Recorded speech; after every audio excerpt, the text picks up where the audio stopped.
The enchanted encounter between the werewolf and the beauty. In a small, idyllic village nestled at the foot of ancient mountains, there lives a kind-hearted young woman named Isabella. With her long, chestnut-colored hair and warm, hazel eyes, she is known throughout the village for her gentle nature and love for the forest. One moonlit night, while gathering herbs in the forest, Isabella stumbles upon a mysterious figure. It is a werewolf named Lycan. But this is no ordinary werewolf. Lycan, during his human form, is a brooding yet handsome man with jet black hair and piercing blue eyes. Due to a curse, he transforms under the full moon. Isabella, instead of being afraid, feels a strange connection to Lycan. As the days pass, she befriends him, and they share long conversations in the quiet corners of the forest. Lycan, touched by Isabella's kindness, starts to hope that she might hold the key to breaking his curse. This story is a tender tale of friendship, love, and the magic that can exist between two very different beings. It unfolds at a gentle pace, filled with descriptions of the beautiful forest, the soft glow of the moon, and the warmth of Isabella and Lycan's growing bond. As you listen, let the peaceful narrative lull you into a state of relaxation, guiding you towards a restful sleep. Chapter 1: The Moonlit Encounter. In a small, idyllic village named Silverbrook, nestled amidst rolling hills and ancient forests, there lived a young woman named Isabella. With her long, chestnut-colored hair that cascaded down her shoulders like a river of silk and her warm, hazel eyes that held a depth of kindness, Isabella was a beloved figure among the villagers. Her gentle nature and deep-seated love for the forest made her a frequent visitor to its enchanting depths. Isabella's days were filled with simple pleasures and responsibilities. By day, she helped her mother tend to their small garden, filled with an array of colorful flowers and useful herbs. The garden was a haven of tranquility, filled with the sweet scent of blossoms and the earthy aroma of freshly turned soil. Isabella would spend hours there, carefully pruning the plants, watering them with care, and gathering the herbs that were used for cooking and healing in the village. But it was at night, under the soft glow of the moon, that Isabella truly came alive. The forest, which seemed to slumber during the day, woke up in a symphony of sounds and sights under the cover of darkness.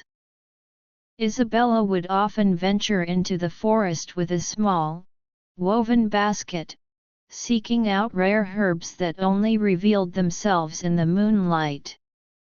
These herbs were not only used for practical purposes but also held a certain magical allure in the village's lore. On this particular night, the full moon hung in the sky like a giant, luminous pearl, casting a silver sheen over everything it touched. The forest was bathed in an otherworldly light, and the trees seemed to whisper secrets in the gentle breeze. Isabella walked along a narrow, winding path, her feet treading softly on the bed of fallen leaves. The crunching sound beneath her feet was the only noise that disturbed the otherwise peaceful silence of the forest. As she made her way deeper into the forest, Isabella's senses were heightened. She could smell the rich, earthy scent of the forest floor, a combination of damp soil, decaying leaves, and the resin of the pine trees. The air was filled with the soft chirping of night birds and the occasional rustling of small animals in the underbrush. Isabella knew these sounds well, they were the familiar lullaby of the forest. Suddenly, Isabella heard a soft growl coming from a nearby clearing. Her heart skipped a beat, but instead of succumbing to fear, a strange sense of calm washed over her. She had always felt a deep connection to the forest and its inhabitants, and this encounter, she somehow knew, was meant to be. Slowly, Isabella made her way towards the clearing. As she stepped into the open space, her eyes fell upon a magnificent yet terrifying sight. There, in the center of the clearing, stood a werewolf. Its fur was a deep, ashy gray, almost black in the shadows, and it seemed to shimmer in the moonlight. Its eyes, a bright, piercing blue, locked onto Isabella's, filled with a mix of curiosity and caution. Isabella should have been filled with dread. The stories of werewolves were well known in the village, tales of bloodthirsty beasts that roamed the night, preying on unsuspecting travelers. But for some inexplicable reason, Isabella felt no fear. Instead, she was drawn to the werewolf, as if an invisible thread connected them. The werewolf, whose name was Lycan, had never encountered a human who didn't flee at the sight of him. His previous experiences with humans had been filled with fear, hatred, and violence. They would either try to hunt him down or run away in terror. But Isabella stood there, her eyes fixed on him, her expression calm and kind. Isabella took a tentative step forward, her hand outstretched in a gesture of peace. "I mean you no harm," she said softly, her voice barely above a whisper. The words seemed to carry on the night air, reaching Lycan's ears. Lycan tilted his head to one side, as if trying to understand the meaning behind her words. He could sense the sincerity in her voice, and for the first time in a long while, he felt a glimmer of hope. He took a hesitant step towards her, his large paws making almost no sound on the soft forest floor. Isabella could feel the power radiating from him, a raw, untamed energy that sent a shiver down her spine. But it was not a shiver of fear, it was a shiver of awe. As the night wore on, Isabella and Lycan remained in the clearing. Isabella began to talk to Lycan in a soft, soothing voice. She told him about her life in Silverbrook, about the simple joys of helping her mother in the garden, about the warmth of the village community, and about her deep-seated love for the forest. She described the colorful festivals that took place in the village throughout the year, the laughter and merriment that filled the air, and the sense of unity that bound the villagers together. Lycan, in turn, seemed to listen intently. His bright blue eyes never left Isabella's face, and he let out soft growls and whines as if trying to respond to her. Isabella could sense the pain and loneliness in him, and her heart went out to this misunderstood creature. She continued to talk, hoping that her words would bring some comfort to him. Isabella then started to share her hopes and dreams. She spoke of a world where humans and the creatures of the forest could coexist in harmony, where there was no fear or hatred. She told Lycan about her desire to learn more about the magic of the forest, to discover the secrets hidden within its ancient trees and mysterious glades. As she talked, Isabella noticed a change in Lycan. The initial caution in his eyes seemed to fade, replaced by a look of interest and even a hint of longing. He seemed to be drawn to Isabella's words, as if they were a beacon of light in the darkness of his existence. Isabella also shared her knowledge of the herbs in the forest. She described their uses, both for healing and for the preparation of delicious meals. She told Lycan about the rare moonflower, which only bloomed under the full moon and had the power to soothe the most troubled of minds. As the hours passed, Isabella realized that she had been in the forest longer than she had intended. The first rays of dawn were starting to peek through the trees, casting a pale, golden light over the clearing. Lycan seemed to sense the approaching morning as well. He let out a soft whine and took a step back. Isabella knew that their time together was coming to an end, at least for now.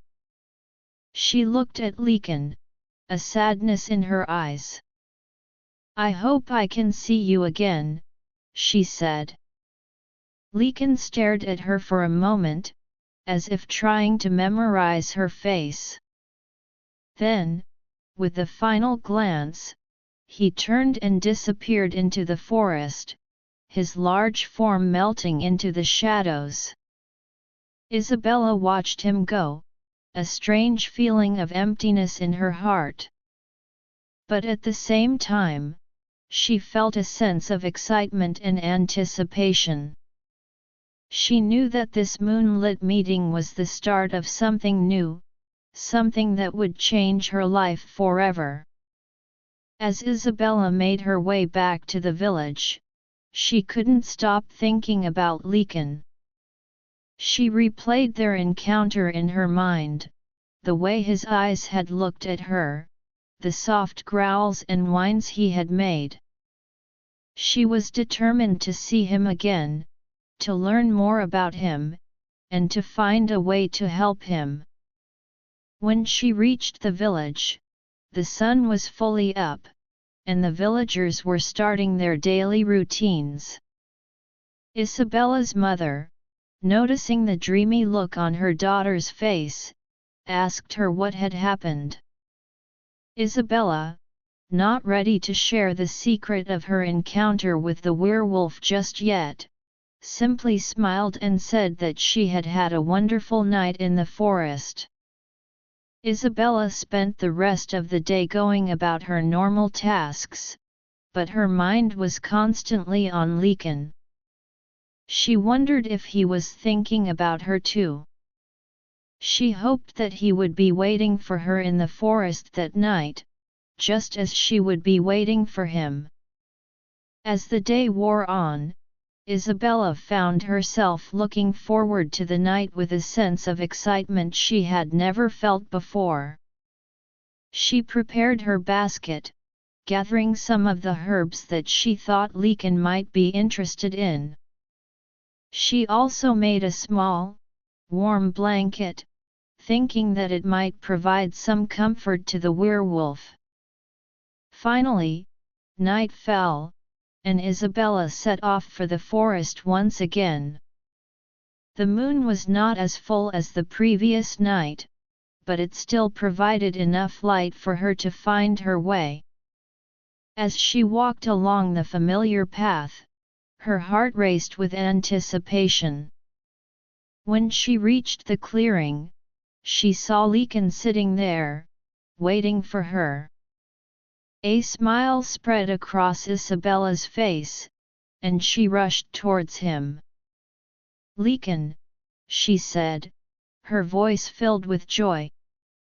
Lycan let out a soft bark of greeting, and his eyes seemed to light up at the sight of her. Isabella sat down on the ground next to him and started to talk.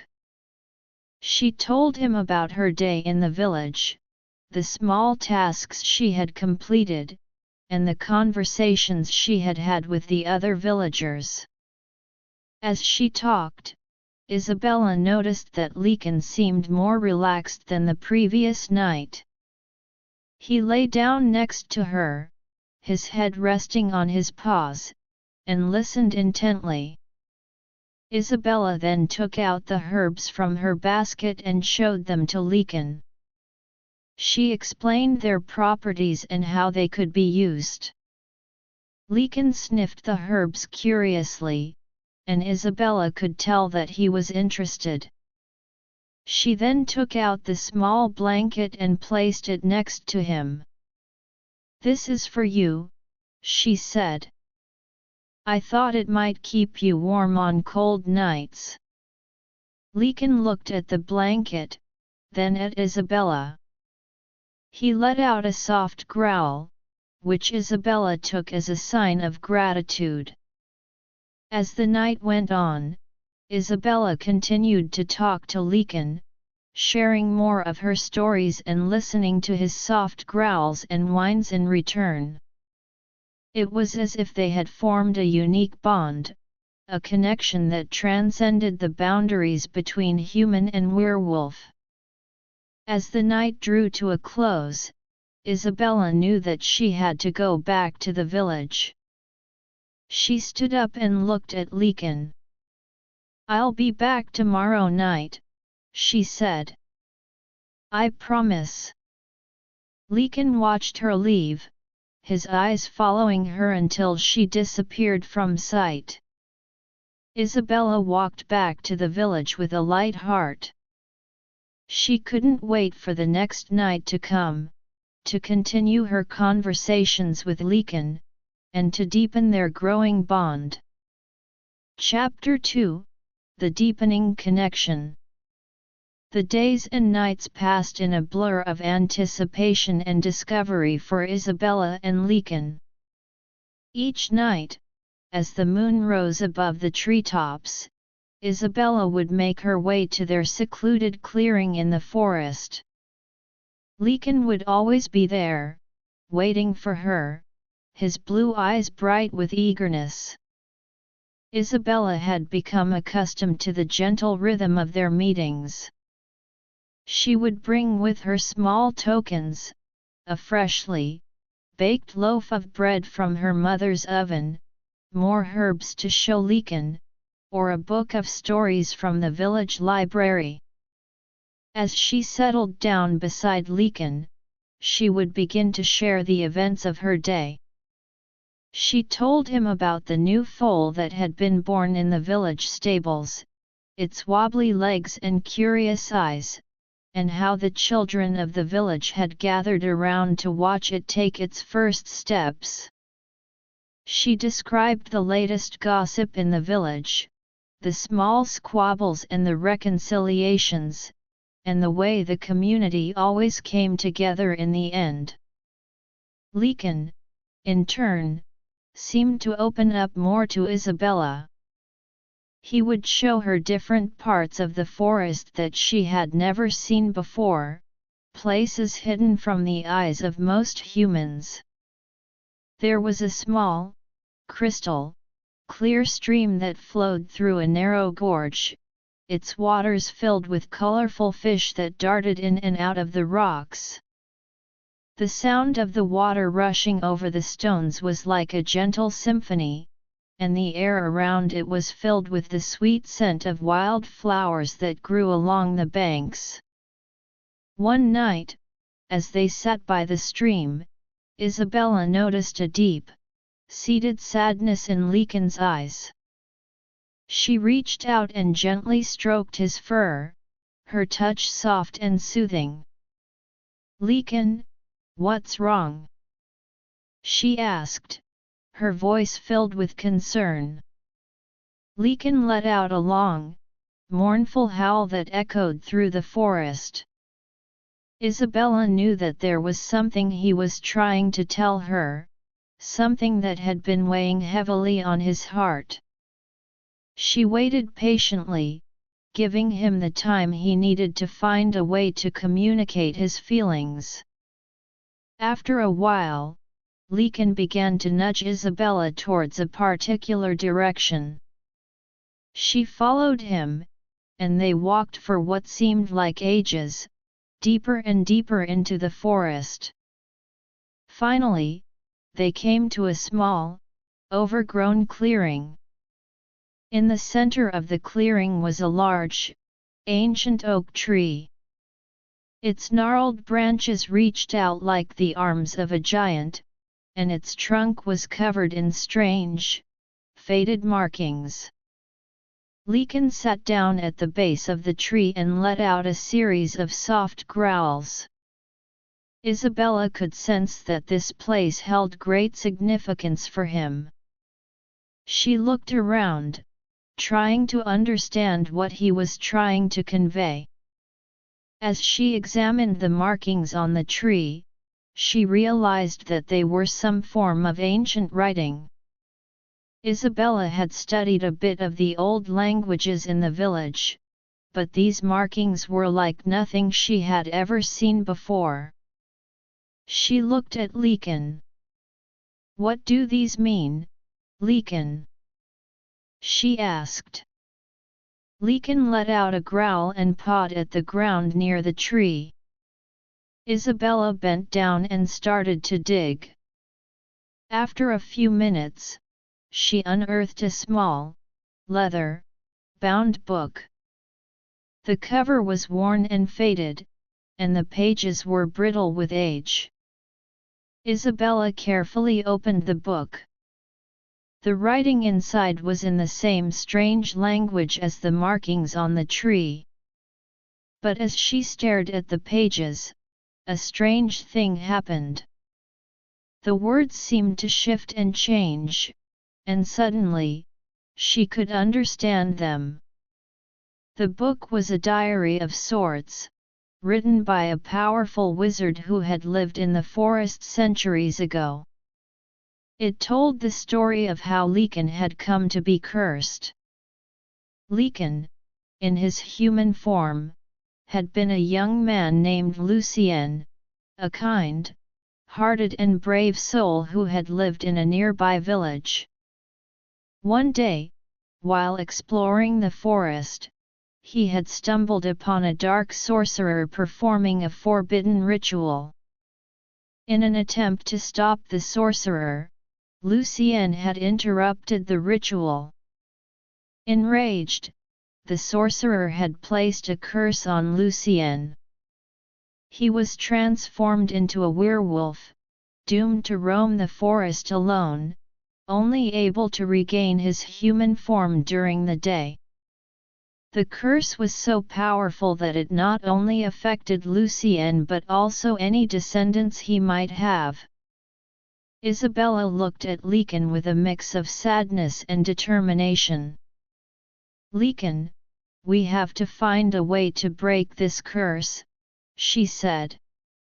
"I can't stand the thought of you being alone and in pain like this." Lycan let out a soft whine, as if he understood her words and shared her determination. Isabella spent the rest of the night poring over the book, looking for any clues on how to break the curse. But the book only spoke of the curse itself and the sorcerer who had placed it. There was no mention of a way to reverse it. Over the next few days, Isabella dedicated herself to researching the curse. She spent hours in the village library, going through every book she could find on magic, curses, and ancient lore. She asked the older villagers if they knew anything about the sorcerer or the curse, but most of them had only heard vague rumors. One old woman, however, remembered a story her grandmother had told her. She said that there was a powerful artifact hidden deep in the heart of the enchanted forest. This artifact, a crystal, like amulet, was said to have the power to break any curse. But the enchanted forest was a dangerous place, filled with magical traps and powerful guardians. Isabella knew that this was their only hope. She decided to tell Lycan about the amulet. That night, as they met in their clearing, Isabella showed Lycan the drawing she had made of the amulet. "Lycan, this amulet might be the key to breaking your curse," she said. "But we have to find it, and it won't be easy." Lycan let out a growl of determination. He was ready to face any danger if it meant breaking the curse. Isabella knew that they couldn't embark on this journey alone. She decided to enlist the help of a few of the bravest and most knowledgeable villagers. The next day, Isabella gathered a small group of villagers in her home. There was Tomas, a skilled tracker who knew the forest like the back of his hand. Then there was Elise, a young woman with a natural affinity for magic. And finally, there was old Gideon, a wise man who had spent his life studying the ancient lore of the land. Isabella told them about Lycan, the curse, and the amulet. At first, the villagers were hesitant. The idea of a werewolf being a friend to one of their own was hard to believe, and the enchanted forest was a place filled with many unknown dangers. But as Isabella described Lycan's suffering and the hope that the amulet held, they began to see the importance of their mission. Tomas nodded. "I've heard rumors of this enchanted forest. It's a dangerous place, but I think I can find a way through.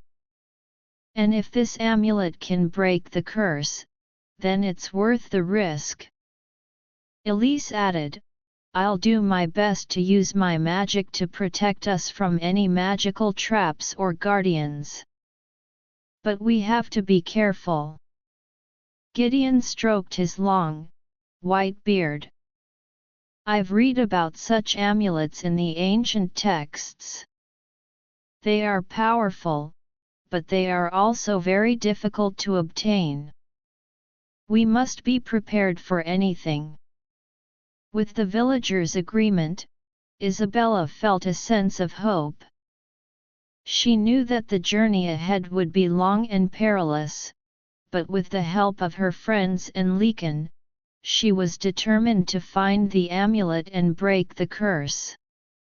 That night, Isabella told Lycan about the villagers' decision to help. Lycan let out a series of excited growls. He could sense that they were getting closer to breaking the curse.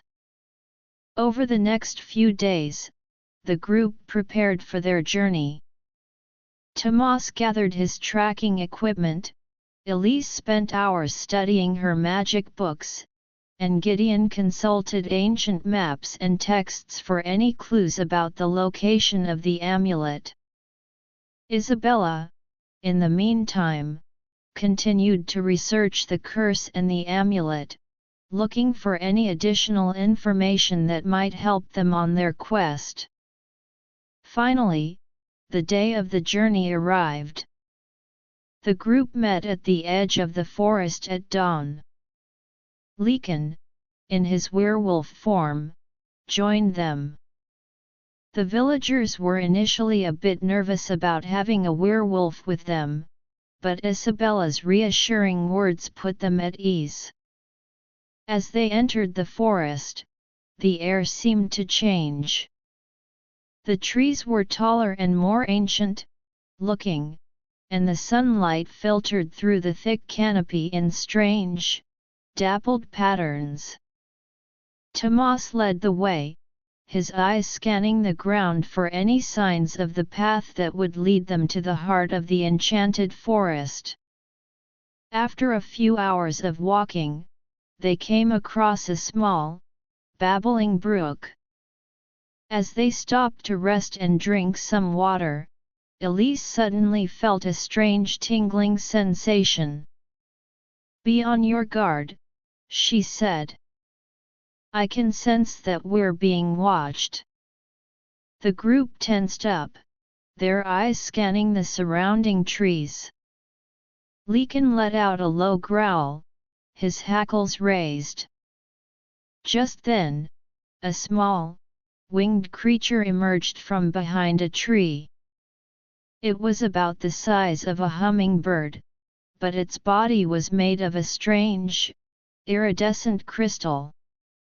Its eyes were large and curious, and it fluttered around the group, chirping softly. Isabella stepped forward. "Hello," she said, her voice gentle. "We mean no harm. We're on a quest to find an amulet that can break a curse." The creature seemed to consider her words for a moment. Then, it chirped again and flew in a particular direction. "I think it wants us to follow it," Tomas said. The group followed the winged creature, their hearts filled with a mix of hope and caution.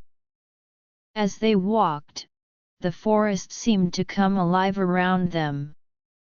Strange, glowing flowers appeared on the forest floor, and small, furry creatures with large ears peeked out from behind the bushes. After a while, they came to a large, stone archway. The archway was covered in strange symbols, and as they approached, the symbols began to glow with a soft, blue light. Elise stepped forward and studied the symbols. "These are protection spells," she said. "But they're not meant to keep us out. I think they're a sign that we're on the right track." The group passed through the archway, and on the other side, they found themselves in a beautiful, hidden glade. In the center of the glade was a large, marble pedestal. And on the pedestal, glowing with a soft, golden light, was the amulet. But their joy was short-lived. As they approached the pedestal, a large, shadowy figure emerged from the shadows. It was a towering beast, with a body like a bear but with wings that spread out behind it. Its eyes glowed with a fierce, red light, and it let out a deafening roar. The group knew that they had to face this guardian if they were to obtain the amulet and break Lycan's curse. Isabella looked at her friends and then at Lycan. "We can do this," she said, her voice filled with determination. "We're all in this together." Tomas readied his bow, Elise began to chant a spell, and Gideon took out a small, enchanted dagger. Lycan let out a growl and lunged forward, ready to face the beast head on. The battle for the amulet had begun, and the outcome would determine Lycan's fate. The beast charged towards Lycan, its massive paws pounding the ground. Lycan dodged to the side, his speed and agility allowing him to avoid the initial attack. Tomas loosed an arrow, which struck the beast in the shoulder. The beast let out a roar of pain but seemed only to be enraged further. Elise's spell created a shield of light around the group, protecting them from the beast's next attack. The beast lashed out with its wings, sending a powerful gust of wind towards them. The shield held, but it took a great deal of Elise's energy. Gideon, seeing an opportunity, crept around the side of the battle. He aimed to strike the beast in a vulnerable spot. As the beast was distracted by Lycan and the others, Gideon lunged forward and stabbed the enchanted dagger into the beast's leg. The beast let out a howl of agony. It turned its attention to Gideon, but Lycan took this moment to launch a counter-attack. He leaped onto the beast's back, biting down on its neck. The beast thrashed around, trying to throw Lycan off. Isabella, seeing that the beast was weakened, knew that they had to act quickly. She ran towards the pedestal, her eyes fixed on the amulet. As she reached it, she could feel the power of the amulet coursing through her. She grabbed the amulet and held it up high. The amulet seemed to respond to her touch. It began to glow even brighter, and a wave of energy spread out from it. The beast, feeling the power of the amulet, let out a final, despairing roar and then disappeared in a puff of black smoke. Isabella turned to her friends and Lycan. "We did it," she said, a huge smile on her face. Lycan let out a bark of joy, and the villagers cheered. They had obtained the amulet, and now, they were one step closer to breaking Lycan's curse. But they knew that their journey was not over yet. They had to figure out how to use the amulet to break the curse. Gideon, being the most knowledgeable about ancient lore, examined the amulet closely. "This amulet is powerful," he said. "But we need to find the right incantation to activate its curse-breaking power." The group decided to return to the village and continue their research. They knew that the answer was within their reach, and they were determined to find it. As they made their way back through the forest, the air seemed lighter, and the future seemed filled with hope. Back in the village, Isabella, Lycan, and the others gathered in the library. Gideon spent hours poring over the ancient texts, looking for any mention of the incantation. Elise used her magic to try and sense the power within the amulet, hoping to find a clue. Tomas and the other villagers helped by searching through old records and talking to the older villagers. After what seemed like an eternity, Gideon let out a cry of triumph. "I've found it," he said. "The incantation to break the curse." Isabella and the others gathered around him. Gideon showed them the passage in the ancient book. It was written in a language that only he could fully understand, but he translated it for them. The incantation was a complex series of words and gestures that had to be performed at the exact moment of the next full moon. The group began to prepare for the ritual. Elise spent days gathering the necessary ingredients for the ritual, such as rare herbs and special crystals. Tomas made sure that the area where the ritual would take place was safe and protected.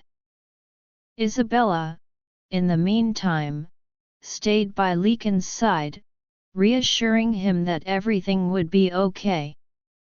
As the full moon approached, the tension in the village grew. Everyone was aware of the importance of the ritual. If it was successful, Lycan would be free from his curse. If it failed, they might never get another chance. Finally, the night of the full moon arrived. The group gathered in a secluded clearing on the edge of the forest. Lycan stood in the center of the clearing, his eyes filled with a mix of hope and fear. Isabella, Gideon, Elise, and Tomas surrounded him. Gideon began to recite the incantation, his voice strong and clear. As he spoke the words, Elise added her magic, channeling the power of the amulet and the surrounding elements. Isabella held Lycan's paw, giving him strength and support. The amulet, which had been glowing softly, suddenly began to shine with a blinding light. The light spread out, encompassing Lycan. A strange, warm sensation washed over him, and he could feel the curse weakening. As Gideon reached the final words of the incantation, a powerful blast of energy erupted from the amulet. Lycan let out a howl, but this time, it was a howl of transformation. His body began to change, the werewolf form melting away. In its place, stood a young man with jet black hair and bright blue eyes, Lucien, the man Lycan had once been. Isabella stared at Lucien, tears of joy streaming down her face. "Lucien," she said. "You're free." Lucien looked at Isabella, his eyes filled with gratitude and love. "Isabella, this is all because of you," he said. "You saved me." The villagers cheered, their voices filling the night air. Lycan, now Lucien, was free from the curse. He was finally able to live a normal life, and he knew that he owed it all to Isabella and her friends. As the night wore on, Lucien and Isabella walked through the village together. The villagers welcomed Lucien with open arms, and there was a sense of celebration in the air. Lucien knew that his life had changed forever, and he was ready to embrace this new beginning, with Isabella by his side. Chapter 3 – A New Beginning. With Lycan, now Lucien, free from his curse, the village of Silverbrook was filled with a new sense of joy and celebration. The news of the successful curse breaking spread like wildfire through the village, and soon, everyone was talking about the heroic deeds of Isabella, Lucien, and their companions. The day after the ritual, the village held a grand feast in honor of their victory. Tables were set up in the village square, laden with delicious food and drink. There was freshly baked bread, savory stews, and sweet pastries. The villagers danced and sang, their faces alight with happiness. Isabella and Lucien were the guests of honor. Isabella, dressed in a simple yet elegant dress, her chestnut colored hair flowing freely over her shoulders, looked radiant. Lucien, in his human form, cut a handsome figure. His jet black hair was neatly combed, and his bright blue eyes sparkled with found hope and happiness. As they walked through the village square, villagers came up to them, offering their congratulations and words of praise. "Isabella, you're a true hero," an old woman said, taking Isabella's hand. "And Lucien, welcome back to the world of the living. You've suffered enough." Lucien smiled. "It's all thanks to Isabella and our friends. I couldn't have done it without them." Isabella blushed at the compliments. "We all worked together. It was a team effort." As the feast continued, Isabella and Lucien found themselves sitting on a bench, away from the hustle and bustle of the celebration. They looked out at the happy villagers, their hearts filled with contentment. "Isabella," Lucienne said, taking her hand. "I don't know how I can ever thank you. You've given me a new life." Isabella looked into his eyes. "You don't need to thank me, Lucienne. I'm just happy that you're free. And I'm glad that we can now have a normal friendship, without the shadow of the curse hanging over us." Lucienne hesitated for a moment. "Isabella, I was wondering if our relationship could be more than just friendship. You've been by my side through everything, and I've grown to care for you deeply. I know it's sudden, but I've never felt this way about anyone before." Isabella's heart skipped a beat. She had developed strong feelings for Lucienne during their time together, but she had never expected him to feel the same way. "Lucienne," she said softly, "I feel the same. I've grown to care for you too, more than I thought possible." A wide smile spread across Lucien's face. He leaned in and gently kissed Isabella on the cheek.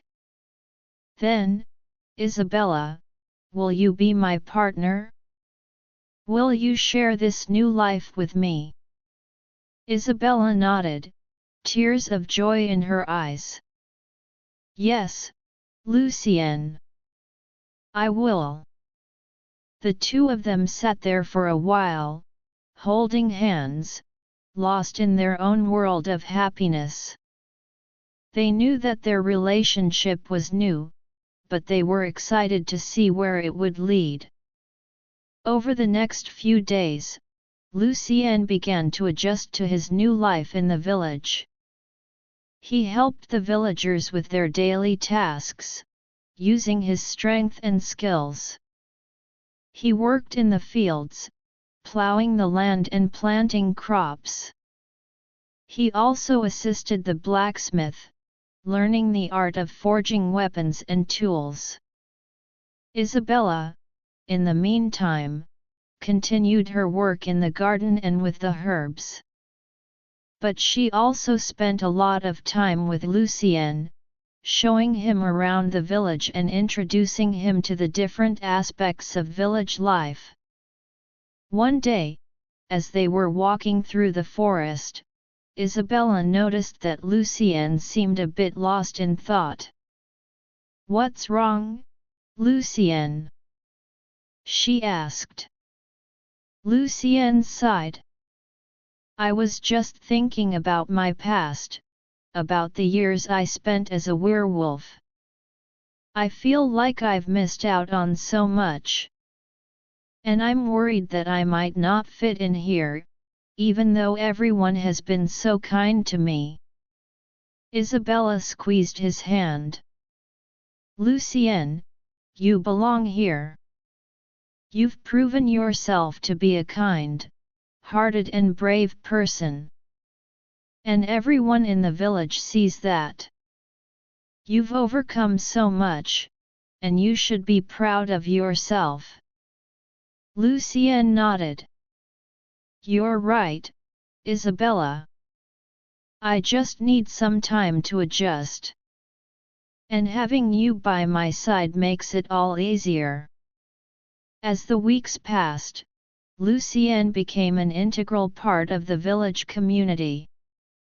He was well liked by everyone, and his friendship with Isabella only grew stronger. They spent their days working together, whether it was in the fields, the garden, or helping the other villagers. One day, the village elder called a meeting. There had been rumors of strange happenings in the neighboring forest. Hunters had reported seeing strange lights and hearing strange noises. The elder was worried that there might be a new threat emerging. Isabella and Lucienne, along with a group of other villagers, volunteered to investigate. They set off into the neighboring forest, their hearts filled with a mix of curiosity and caution. As they walked deeper into the forest, they could feel a strange energy in the air. The trees seemed to be more twisted and gnarled than in their own forest, and the underbrush was thicker. Suddenly, they heard a loud scream. The group quickly rushed towards the source of the sound. They found a young hunter lying on the ground, his leg trapped under a large, fallen tree branch. Isabella rushed to his side. "Don't worry," she said. "We'll get you out of here." The group worked together to lift the branch off the hunter's leg. Isabella then examined his leg. It was badly bruised, but thankfully, it didn't seem to be broken. She took out some herbs from her basket and made a poultice, applying it to the hunter's leg to reduce the swelling. As they were helping the hunter, they noticed a strange, glowing object in the distance. It was a small, orb-like object, floating in mid-air. Lucien stepped forward. "What is that?" he asked. The group slowly approached the glowing orb. As they got closer, they could feel a powerful energy coming from it. Elise, who had accompanied them, studied the orb. "This is some kind of magical device," she said. "But I'm not sure what it does." Just then, the orb started to pulsate, and a bright light flashed from it. The light was so intense that everyone had to shield their eyes. When the light faded, they saw a figure standing in front of them. It was a woman, her body made of pure light. "Who are you?" Isabella asked, her voice filled with courage. The woman smiled. "I am a spirit of this forest. I have been watching you all. You have shown great kindness and courage in helping this hunter. And I know of your deeds in breaking the werewolf's curse." The group was stunned. They had never expected to encounter such a being. "What do you want from us?" Lucien asked. The spirit of the forest looked at them. "I need your help. There is a dark force growing in the heart of this forest. It is an ancient evil that was sealed away long ago, but now it is awakening. If it is not stopped, it will spread its darkness to your village and beyond." Isabella and the others looked at each other. They had just overcome one great challenge, and now, another one was presenting itself. "What can we do?" Isabella asked. The spirit of the forest explained that there was a powerful spell hidden in a cave deep in the forest. This spell could be used to seal the evil away again. But the cave was filled with dangerous traps and guardians. Lucien stepped forward. "We'll do it. We can't let this evil threaten our village." The spirit of the forest nodded. "I will guide you as best I can. But you must be careful. The journey will not be easy." With that, the spirit of the forest led the way. The group followed her, their weapons and magic at the ready. As they walked, they encountered strange creatures. There were small, imp-like beings that tried to trip them up, and large, snake like creatures that hissed menacingly. But the group was determined. They used their skills and teamwork to overcome these obstacles. Tomas, with his tracking skills, was able to find safe paths through the forest. Elise used her magic to fend off the magical attacks of the creatures. And Lucien and Isabella, along with the other villagers, fought bravely against the physical threats. After a long and arduous journey, they finally reached the cave. The entrance to the cave was hidden behind a large boulder. The spirit of the forest showed them how to move the boulder, and they entered the cave. Inside the cave, it was dark and damp. The walls were lined with strange, glowing crystals. As they walked deeper into the cave, they could hear a low, growling sound. Suddenly, a large beast emerged from the shadows. It was a cross between a lion and a serpent, its eyes glowing with a fierce, red light. It let out a deafening roar and charged towards the group. Lucien and the others quickly readied themselves for battle. Lucien drew his sword, which he had learned to use during his time in the village. Isabella took out a dagger and a vial of a magical potion that Elise had given her. The battle with the beast was intense. The beast lashed out with its claws and tail, and its serpent-like head tried to bite them. Tomas shot arrows at the beast, aiming for its vulnerable spots. Elise cast spells to weaken the beast and to protect the group. Isabella, seeing an opportunity, threw the vial of the magical potion at the beast. The potion shattered on the beast's skin, and a strange, purple mist surrounded it. The beast let out a howl of pain and confusion. Taking advantage of the beast's momentary distraction, Lucien lunged forward. He struck the beast with his sword, hitting it in a vital spot. The beast let out a final roar and then collapsed to the ground, defeated. The group continued deeper into the cave. They came across a small pedestal in the center of a chamber.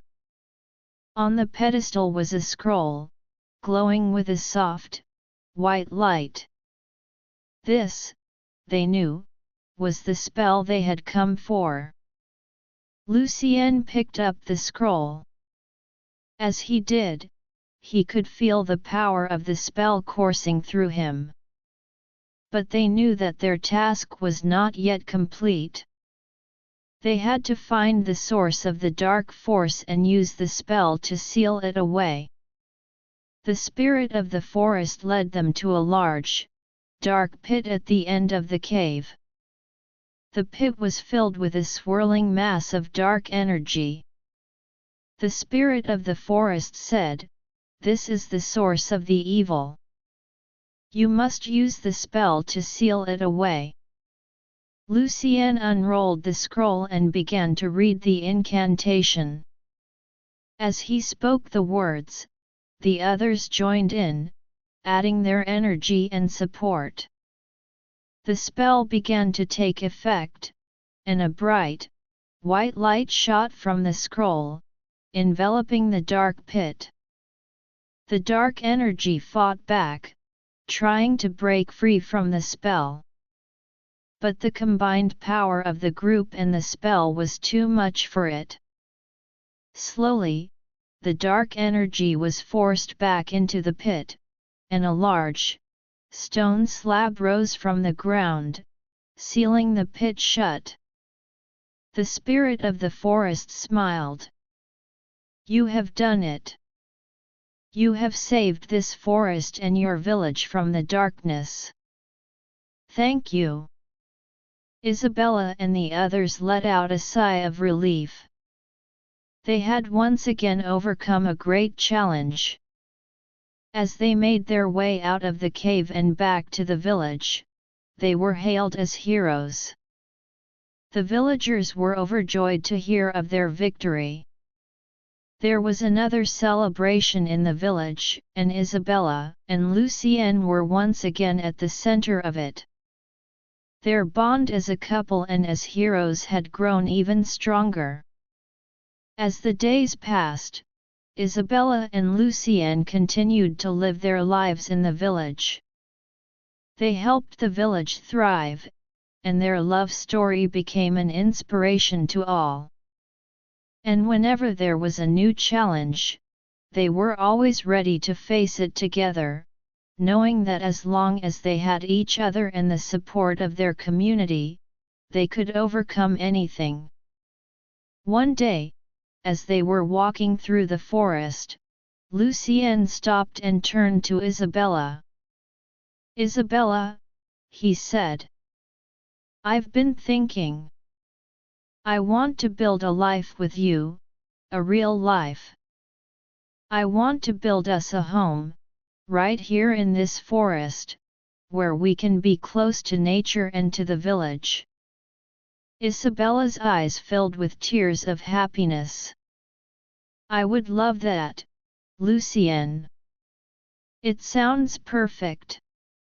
And so, Lycan and Isabella began to plan their future. They started to gather materials to build their home, and the villagers offered their help. It was a time of new beginnings, not just for them as a couple but for the entire village. The village had faced many challenges, but with the courage and unity of its people, it was ready to embrace whatever the future held. As the foundation of their new home was laid, Isabella and Lycan knew that their love and the love of their community would be the cornerstone of their future. And as they looked out at the forest and the village, they were filled with hope and excitement for all the adventures and joys that awaited them. Chapter 4: Building a Life Together. With the decision to build their home in the forest, Isabella and Lycan were filled with a sense of purpose and excitement. The villagers, eager to support the couple who had become the heart of so many heroic deeds, rallied around them. Tomas, the skilled tracker, led a group of men to gather sturdy logs from the forest. They carefully selected trees that were straight and strong, ensuring that the foundation of the new home would be solid. Isabella and Lycan spent their days planning the layout of their future abode. They envisioned a cozy cottage, with a large window overlooking a small garden where Isabella could grow her herbs. There would be a fireplace in the main room, to keep them warm on cold winter nights, and a loft for sleeping. Lycan, having learned the basics of carpentry from the village blacksmith, was determined to build the home with his own hands, with the help of his friends. As the work on the house began, Isabella focused on preparing the land for her garden. She cleared the area, removing rocks and weeds, and then carefully marked out the rows where she would plant her herbs. She spent hours in the village library, researching different types of herbs that would thrive in the forest environment. Some were for healing, like the lavender, scented vervain that could soothe headaches, and others were for culinary purposes, such as the fragrant thyme that would add a delicious flavor to their meals. Lycan, on the other hand, was hard at work with the logs. He and the other men used axes and saws to shape the logs into the necessary beams and planks. The sound of chopping and sawing filled the air, a symphony of industry and hope. Every time Lycan struck an axe into a log, he felt a sense of pride and anticipation. This was not just a house, it was the beginning of a new life for him and Isabella. One day, as they were taking a break from their work, Isabella sat down next to Lycan on a fallen log. She looked at the half-built house and then at Lycan, her eyes filled with love. "Lycan, I can't believe this is happening. It feels like a dream." Lycan put his arm around her. "It's all because of you, Isabella. You've given me a reason to look forward to the future. And with the help of our friends in the village, this dream is becoming a reality." As the weeks passed, the house started to take shape. The walls were rising steadily, and the frame of the roof was in place. Isabella had also made significant progress with her garden. She had planted the first batch of herbs, and small green shoots were already starting to emerge from the soil. One evening, as the sun was setting, casting a warm orange glow over the forest, Isabella and Lycan stood in front of their almost completed house. The final touches were being added, and the sight of it filled them with a deep sense of accomplishment. "Lycan, it's beautiful," Isabella said, her voice soft with emotion. Lycan smiled. "Yes, it is. But it's even more beautiful because you're a part of it." Just then, they heard a soft rustling in the bushes. A small, furry creature emerged. It was a young fox, its eyes bright and curious. Isabella bent down and held out her hand. "Hello, little one," she said. The fox sniffed her hand and then let out a soft yip. It seemed to be drawn to Isabella's kind nature. Lycan watched with amusement. "Looks like we have a new neighbor," he said.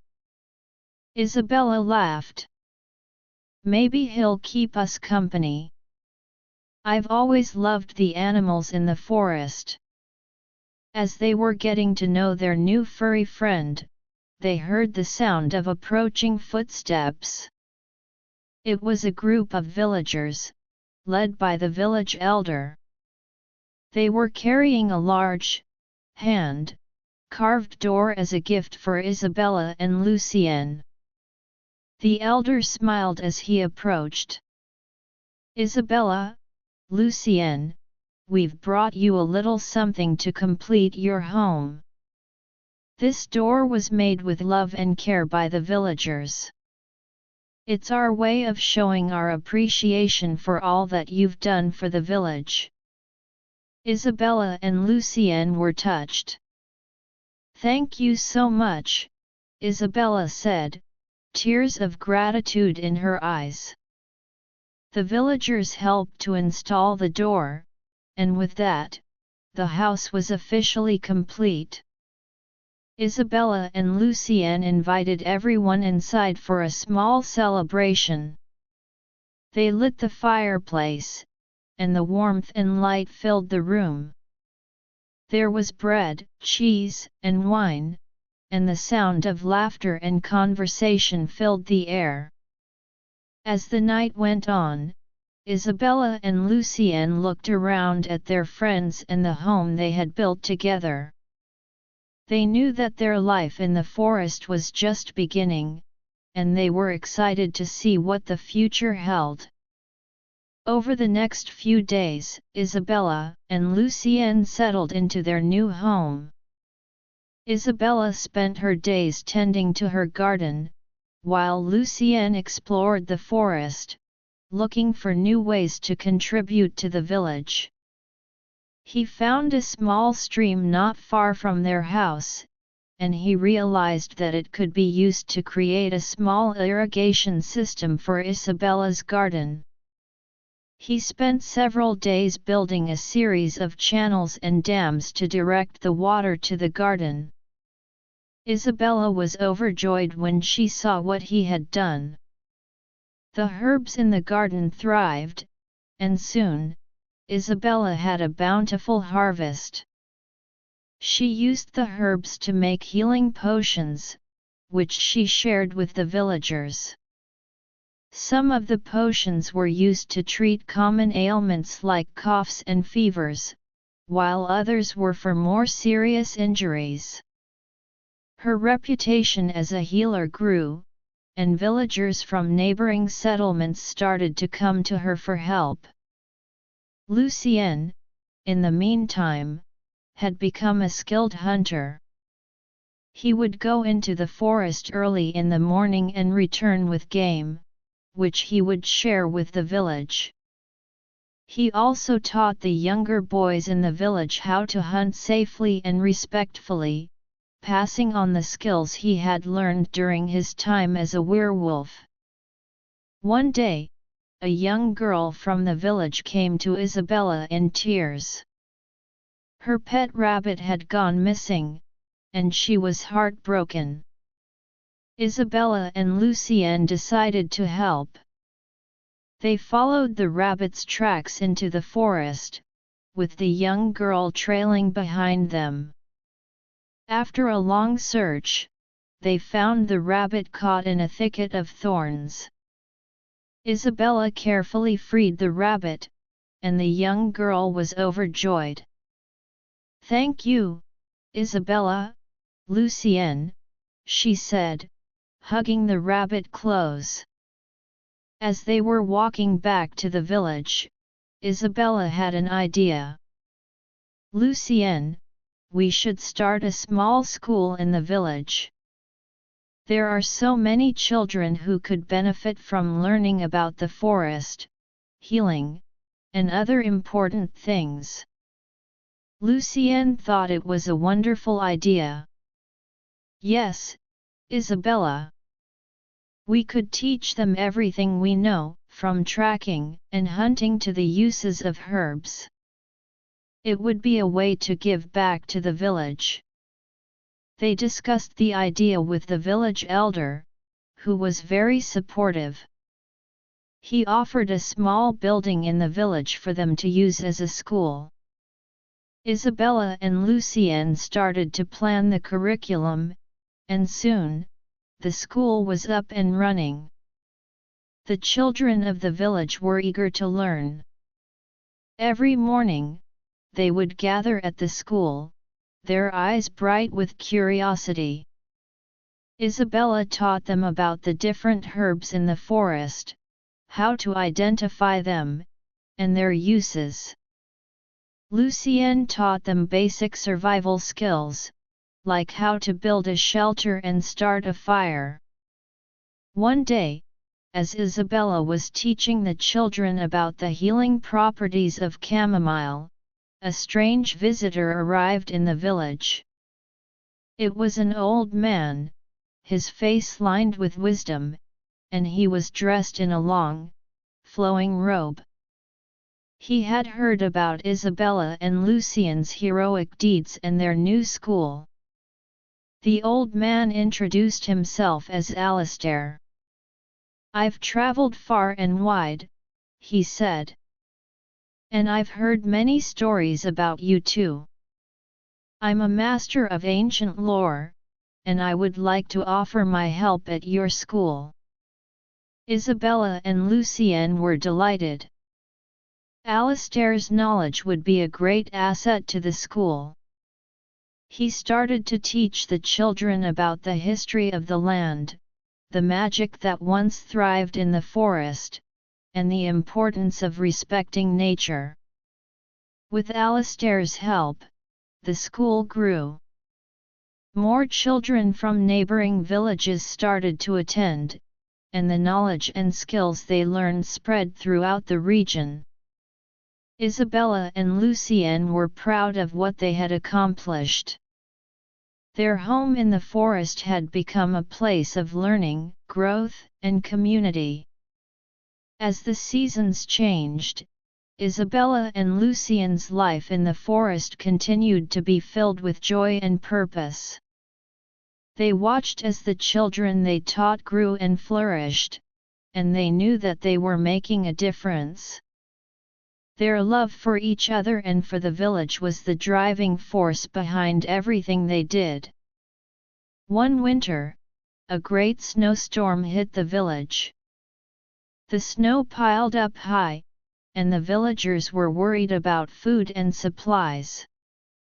Isabella and Lycan, along with some of the other villagers, organized a rescue mission.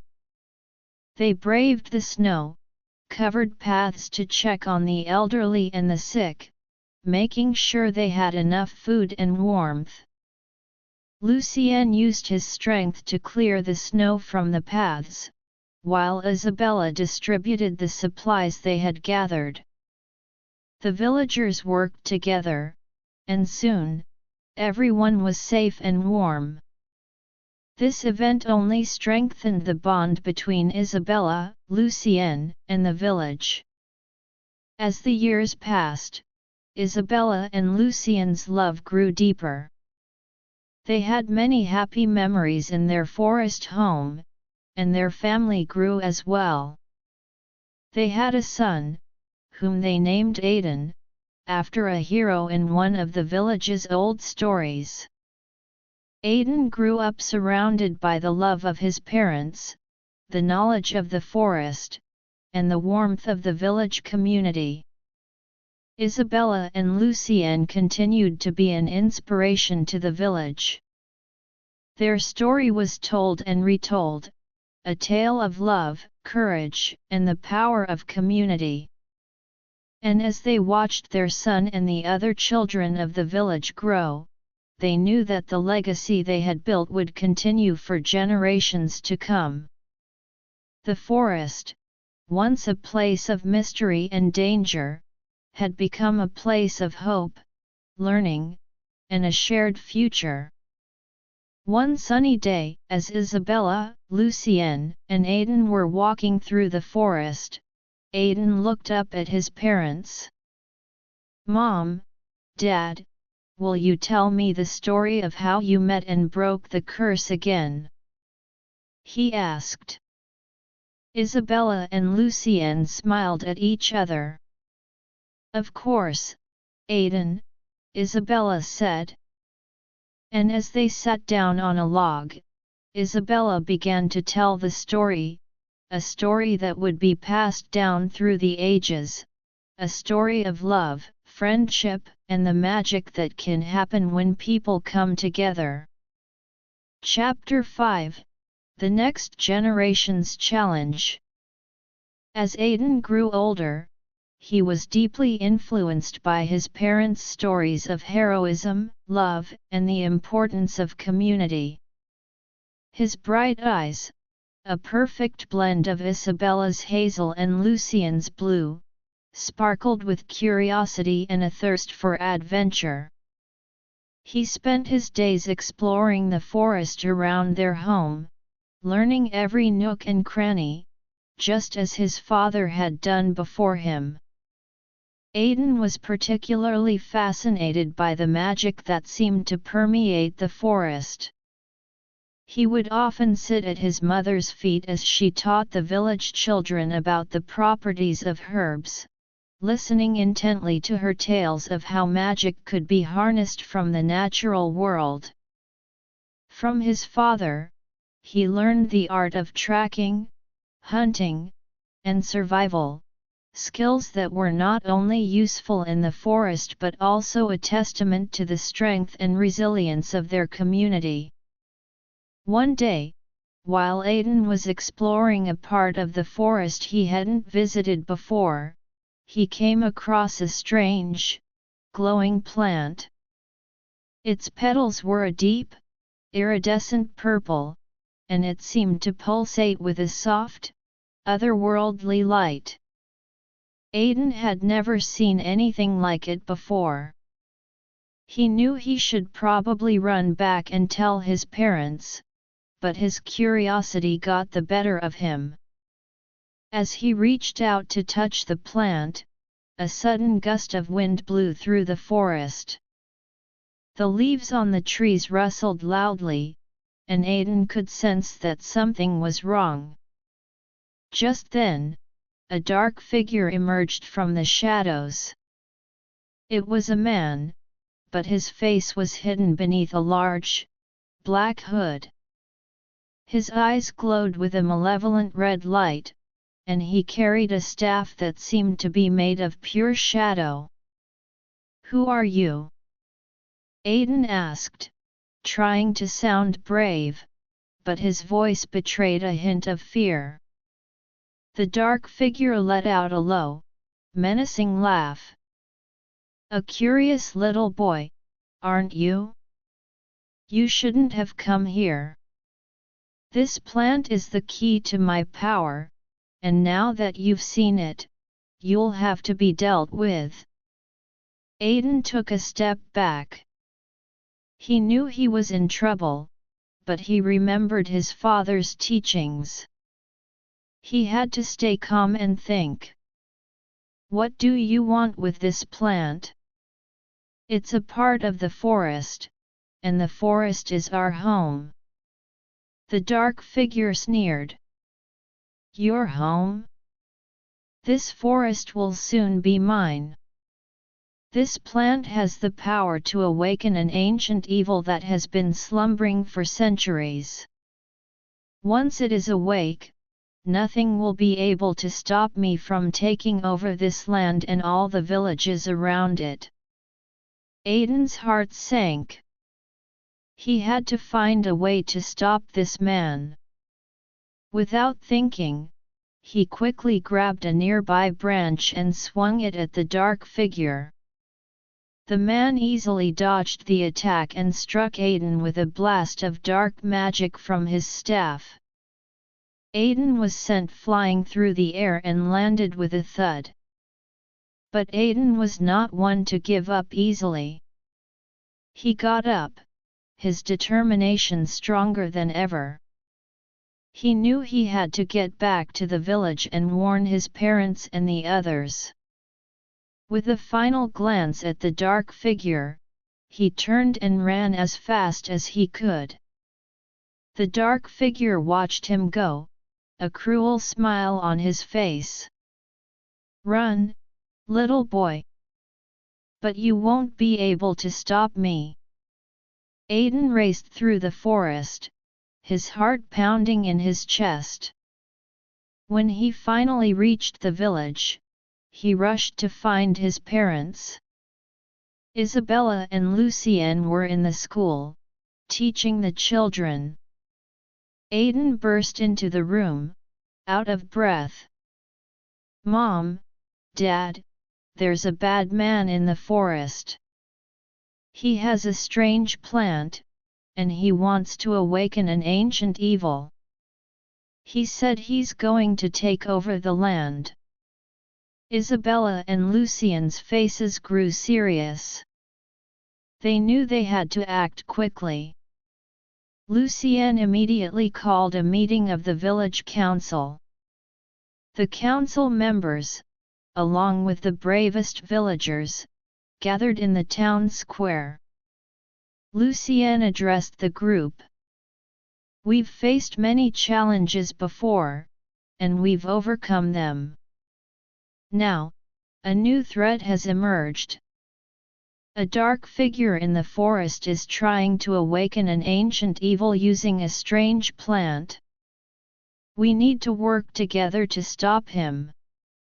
The villagers nodded in agreement. Tomas, the tracker, spoke up. "I'll lead a group to find the location of this dark figure. We can't let him get away with his plan."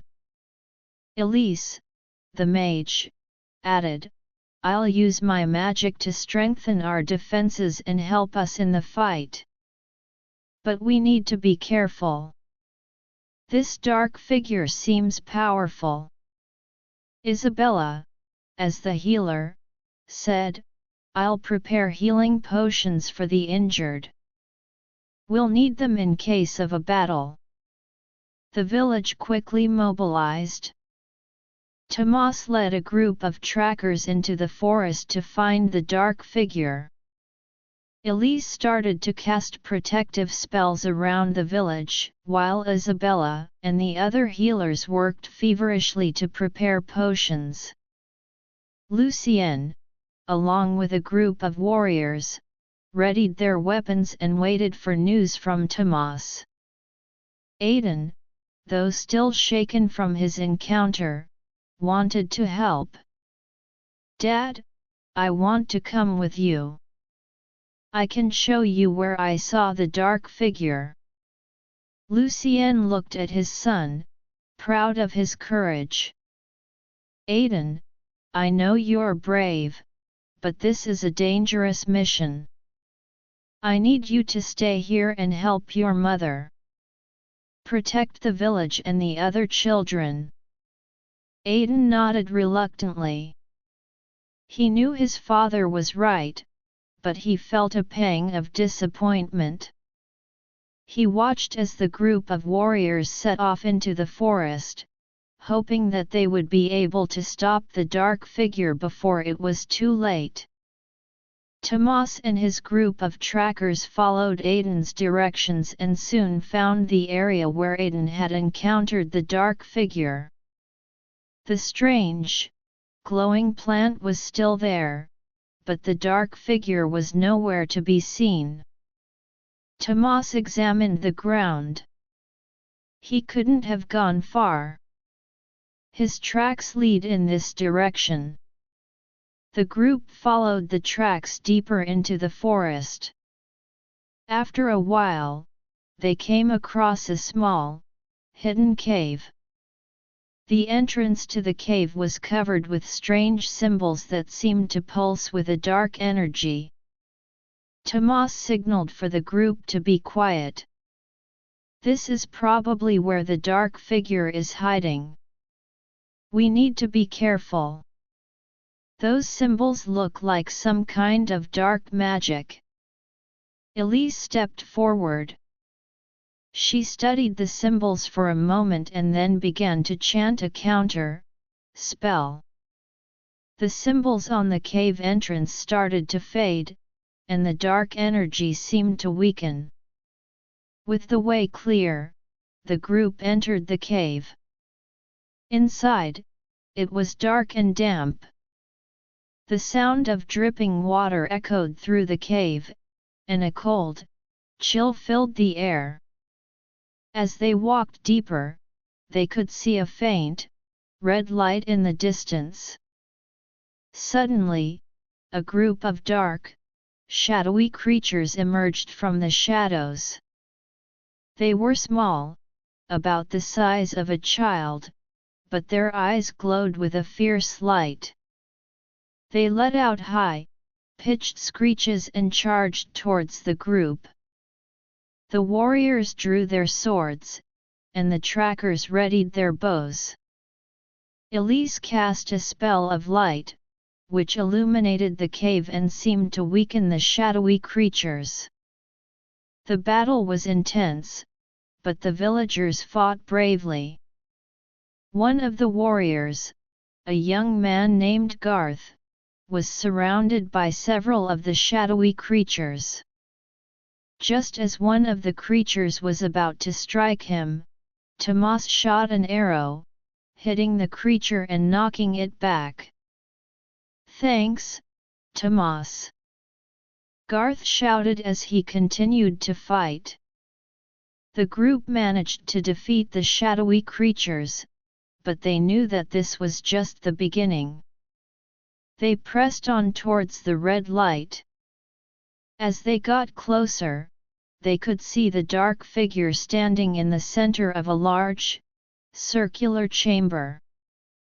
The strange, glowing plant was in front of him, and he was chanting an incantation. Lucien stepped forward.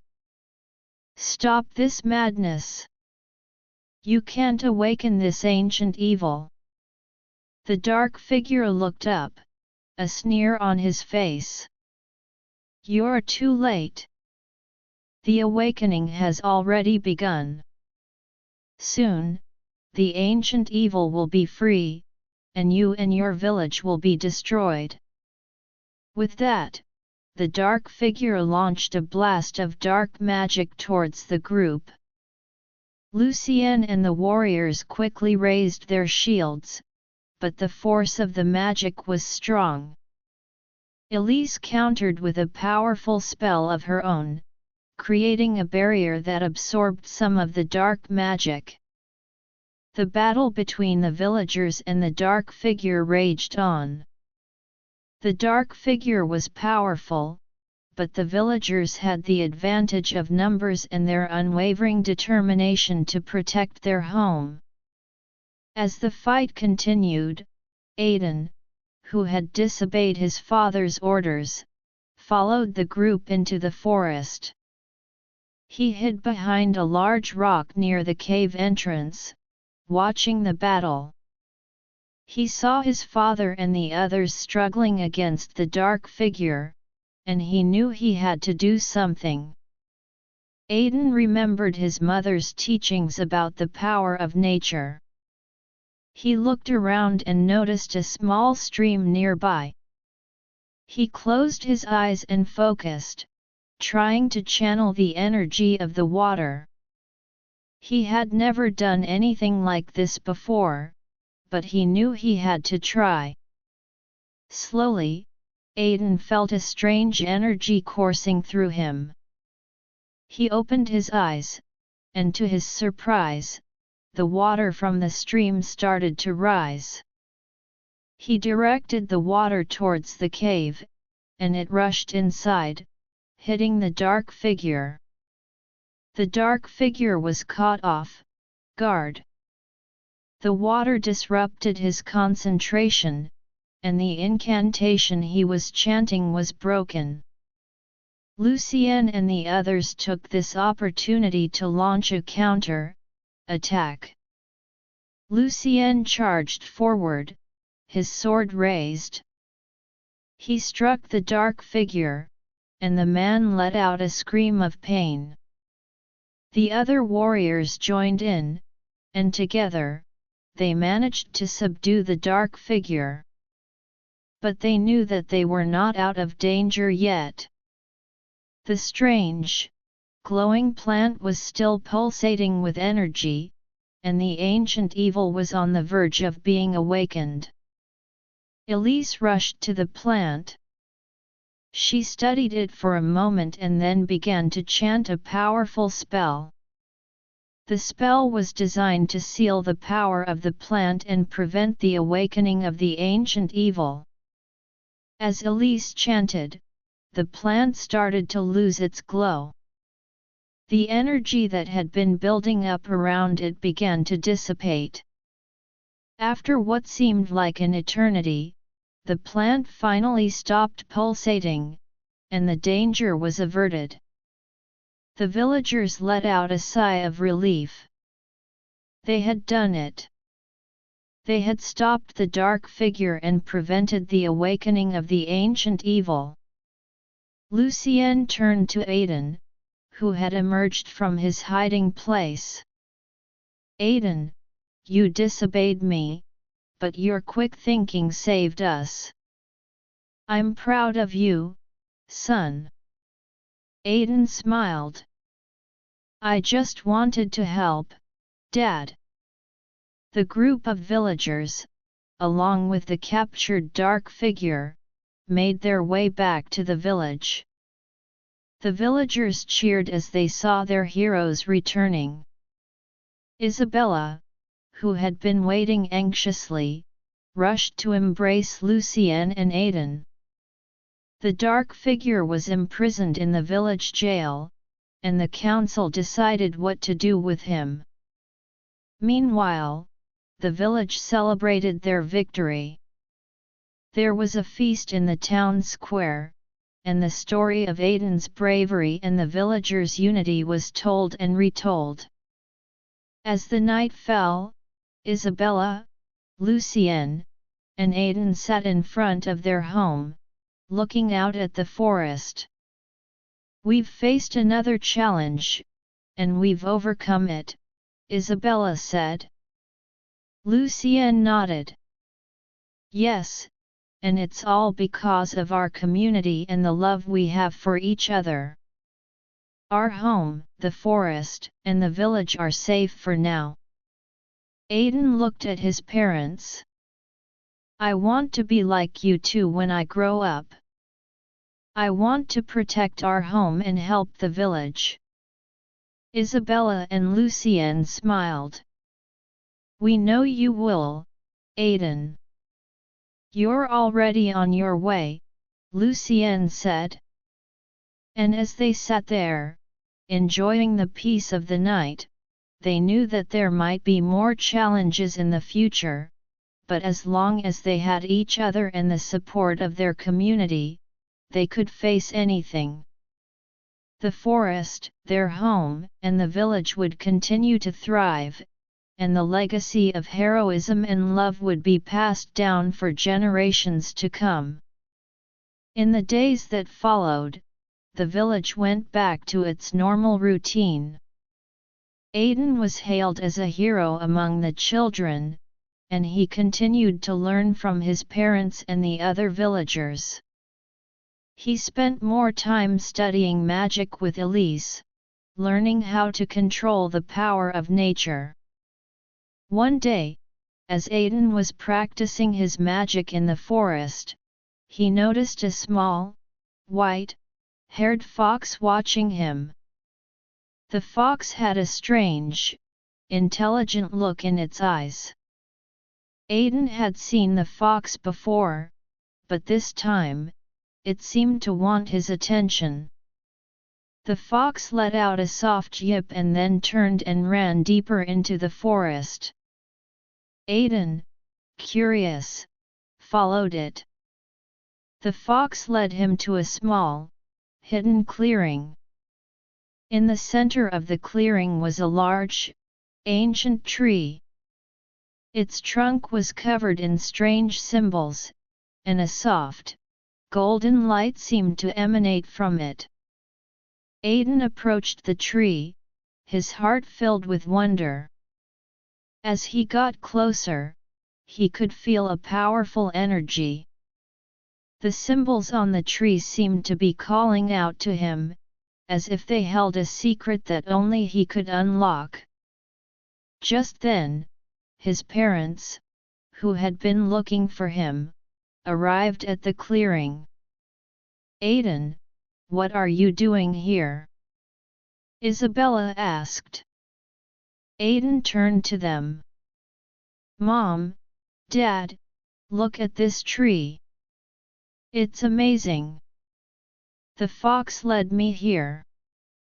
Lycan and Isabella looked at the tree, their eyes wide with surprise. They had never seen this tree before, and they could sense the powerful magic it held. "This tree could be something very important," Lycan said. "We need to study it and find out what these symbols mean." And so, Aiden, Isabella, and Lycan began a new adventure, one that would lead them to discover more secrets of the forest and perhaps, new ways to protect their home and the village. The forest, always full of mysteries, held yet another surprise for them, and they were ready to face whatever challenges and wonders lay ahead. Chapter 6: Unraveling the Tree's Mysteries. Isabella, Lycan, and Aiden stood in awe before the ancient tree. Its gnarled branches reached towards the sky like the arms of a giant, and the golden light that emanated from it cast a warm glow over the clearing. The symbols on the trunk were like nothing they had ever seen before, a complex pattern of lines, curves, and dots that seemed to shift and move ever so slightly, as if alive. Aiden stepped closer to the tree, his hand outstretched. As his fingers touched the rough bark, he felt a jolt of energy coursing through him. It was a strange, tingling sensation, as if the tree was communicating with him. "Mom, Dad, I can feel something," he said, his voice filled with excitement. Isabella and Lycan exchanged a worried look. They knew that powerful magic could be unpredictable, and they didn't want Aiden to get hurt. "Aiden, be careful," Isabella said, taking a step towards her son. But Aiden was too entranced by the tree to heed her warning. He closed his eyes and focused on the energy he was feeling. Images began to flash through his mind, images of a time long past, when the forest was filled with powerful mages and ancient creatures. He saw a great battle, where the forces of good and evil clashed, and the tree seemed to be at the center of it all. Suddenly, Aiden opened his eyes. "I saw something, Mom."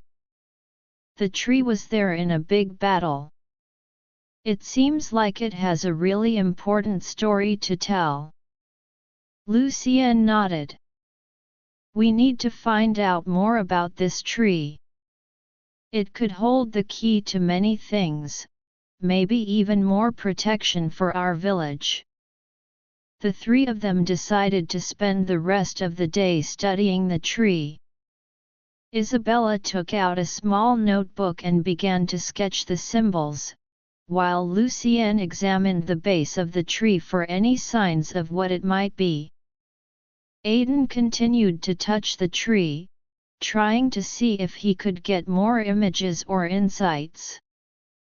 As the sun started to set, casting long shadows over the forest, they knew they had to head back to the village. But they promised to return the next day with more tools and help. Back in the village, they gathered the council members and told them about the mysterious tree. The council was intrigued, and they decided to send a group of the most knowledgeable villagers, including Elise and Gideon, the wise old man who had helped break Lycan's curse, to assist in the research. The next morning, the group set off for the clearing. When they arrived, Elise immediately began to use her magic to sense the energy of the tree. Gideon, on the other hand, carefully studied the symbols Isabella had drawn, comparing them to ancient texts he had studied over the years. Elise closed her eyes and focused her magic. "This tree is incredibly old," she said. "Its energy is a mix of light and dark, but the light seems to be dominant. It's as if it has been a protector of the forest for centuries." Gideon, after hours of poring over his books and Isabella's sketches, let out a cry of excitement. "I think I've found something. These symbols are from an ancient language that was spoken by the first settlers of this land. They were powerful mages, and they used these symbols to create powerful spells and protect important places." Aiden listened intently. "So, does that mean the tree is some kind of protector?" he asked. Gideon nodded. "It's very likely. But we need to figure out exactly what it's protecting and how we can use its power to our advantage." The group spent the next few days researching the tree. They discovered that the tree was indeed a guardian of a powerful artifact that had been hidden in the forest long ago. The artifact was said to have the power to either bring great prosperity to the land or cause utter destruction, depending on who wielded it. As they delved deeper into their research, they also found out that there were others who knew about the artifact and were searching for it. These were dark-hearted individuals who would stop at nothing to get their hands on the powerful object. Isabella, Lycan, and the others knew they had to act quickly. They needed to find the artifact before the dark forces did and figure out a way to keep it safe. Aiden, feeling a sense of responsibility, volunteered to help. "I can use my connection with the tree to find clues about where the artifact is hidden," he said. Lycan was hesitant. "Aiden, this is very dangerous. These dark forces are not to be underestimated." But Aiden was determined. "Dad, I can do it. I have to help protect our village and the forest." Isabella looked at Lycan. "He has a point, Lycan. Aiden has a unique connection with the tree. He might be our best chance." Reluctantly, Lycan agreed. "All right, Aiden. But you have to be extremely careful. We'll be with you every step of the way." Aiden nodded. He placed his hands on the tree once again and closed his eyes. This time, he focused harder than ever. Images started to form in his mind, images of a cave deep in the forest, near a large waterfall. There was a sense of danger surrounding the cave, but also a strong pull, as if the tree was guiding him towards the artifact. Aiden opened his eyes. "I think I know where the artifact is. There's a cave near a waterfall. The tree showed me." The group wasted no time. They gathered their supplies and weapons and set off for the waterfall. The journey through the forest was long and arduous. They had to cross over fallen trees, navigate through thick underbrush, and be on the lookout for any signs of the dark forces. As they got closer to the waterfall, they could hear the loud roar of the water. The sound was deafening, and the spray from the falls filled the air, creating a fine mist. Aiden led the way, following the images he had seen in his mind. Finally, they came across the cave. The entrance was hidden behind a large boulder, and there were strange markings on the rock. Elise studied the markings and determined that they were warning signs, meant to keep intruders away. But they couldn't turn back now. Elise used her magic to decipher the markings and find a way to open the entrance. With a wave of her hand, the boulder slowly moved aside, revealing the dark entrance to the cave.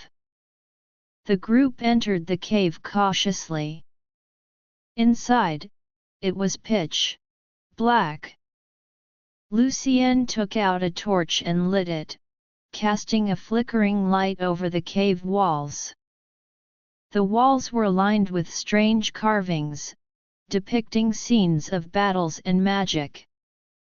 As they walked deeper into the cave, they could feel a powerful energy. It was a mix of excitement and fear. They knew they were getting closer to the artifact. Suddenly, they heard a growl. A large, black bear emerged from the shadows.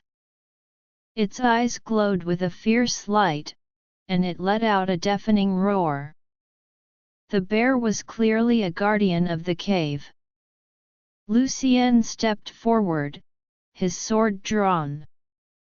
"We don't want to fight you," he said.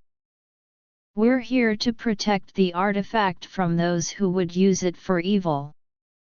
But the bear didn't seem to understand. It charged towards them. Aiden, thinking quickly, used his connection with nature. He called upon the power of the forest animals and sent a calming energy towards the bear. The bear stopped in its tracks. It seemed to be affected by Aiden's magic. Its fierce expression softened, and it let out a low whine. Aiden slowly approached the bear and placed his hand on its head. "We mean no harm," he said softly. The bear then stepped aside, allowing them to pass. The group continued deeper into the cave. After a while, they came to a large chamber. In the center of the chamber, on a pedestal, was the artifact. It was a small, crystal-like object, glowing with a bright, multicolored light. As they approached it, they could feel the power radiating from it. But they also knew that they had to be careful. The wrong move could unleash its power in a dangerous way. Just as they were about to reach the artifact, a group of dark figures emerged from the shadows. It was the dark forces they had been expecting. The leader of the group, a tall, thin man with a scar on his face, laughed. "You thought you could get here before us? This artifact is ours." Lucien stepped in front of the pedestal, his sword at the ready. "You'll have to go through us first." The battle that ensued was intense. The dark figures were skilled fighters, and they used dark magic to their advantage. Elise countered their magic with her own light-based spells, while Isabella and the other villagers fought with their weapons. Aiden, determined to protect the artifact, focused his energy. He called upon the power of the tree and the forest, channeling it into a powerful blast of energy. The blast hit the dark figures, knocking them back. Taking advantage of the distraction, Lucien lunged at the leader of the dark figures. Their swords clashed, and Lucien fought with all his might. He was determined to protect the artifact and his family. Isabella, seeing that the other dark figures were starting to regain their footing, used a special herb-based potion she had prepared. She threw the potion at the dark figures, and it created a thick, smoky cloud. The cloud disoriented the dark figures, giving the villagers an edge. With a final, powerful strike, Lucien defeated the leader of the dark figures. The other dark figures, seeing their leader fall, fled the cave.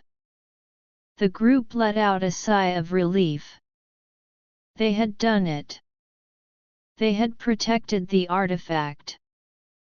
But they knew they couldn't just leave it in the cave.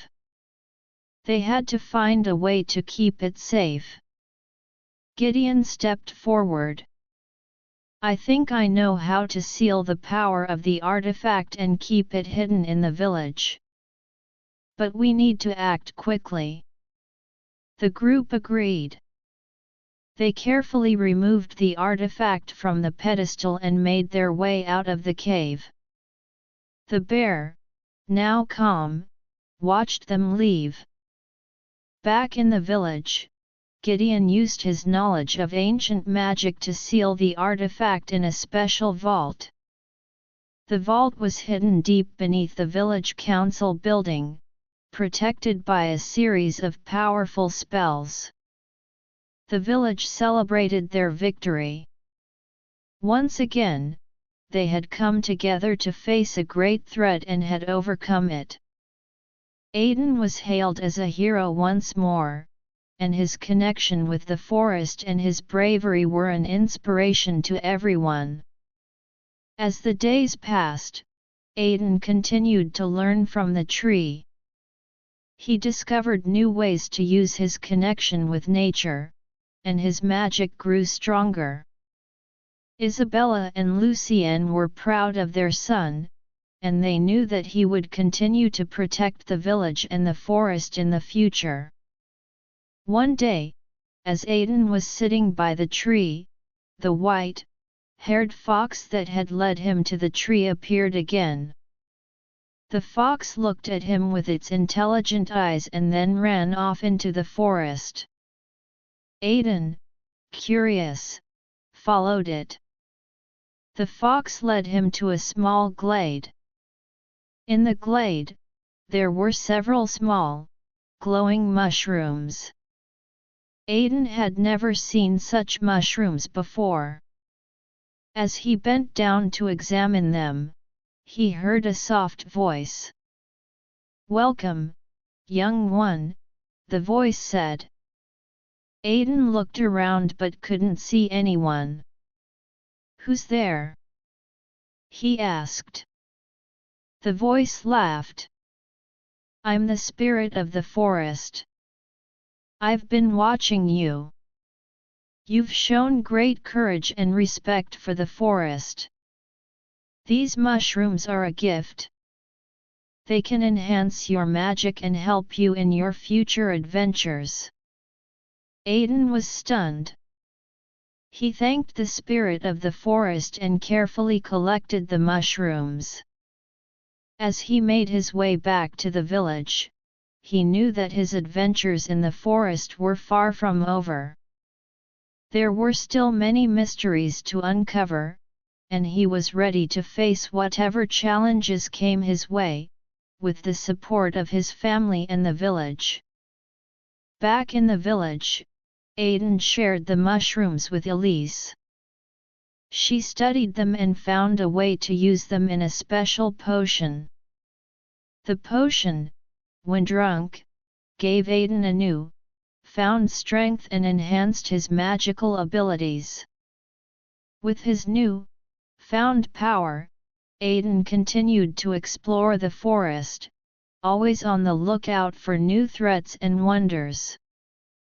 And as he did, he knew that the forest, his home, held many more secrets waiting to be discovered, and he was determined to be the one to uncover them. The village, too, continued to thrive, knowing that they had a young hero in Aiden and the protection of the ancient tree and the sealed artifact. Chapter 7 – The Stirrings of a New Threat. In the aftermath of their victory over the dark forces and the safeguarding of the powerful artifact, life in the village of Silverbrook settled into a peaceful rhythm. Aiden's fame as a young hero spread throughout the neighboring villages, and children would often gather around him, eager to hear tales of his adventures in the forest. Aiden, now more attuned to the magic of the forest than ever before, spent his days teaching the younger generation about the importance of respecting nature and the power that lay within it. He would take them on guided tours of the forest, showing them the different herbs, plants, and animals, and sharing the secrets he had learned from the ancient tree and the spirit of the forest.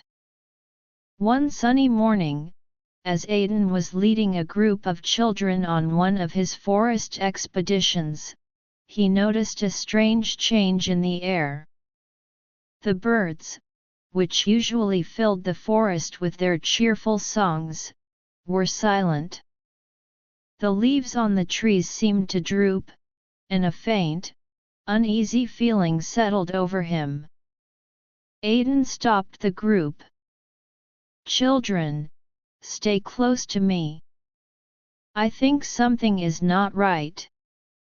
He closed his eyes and reached out with his senses, trying to detect what was causing this disruption. He could feel a dark, foreboding energy, different from anything he had encountered before. It was as if a shadow was slowly spreading through the forest, choking out the life and magic that it held dear. The children, sensing Aiden's unease, huddled together.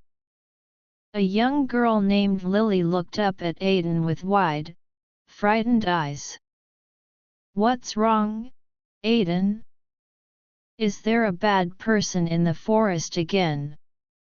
Aiden forced a reassuring smile. "Don't worry, Lily. We'll figure it out. But we need to be very quiet and careful right now."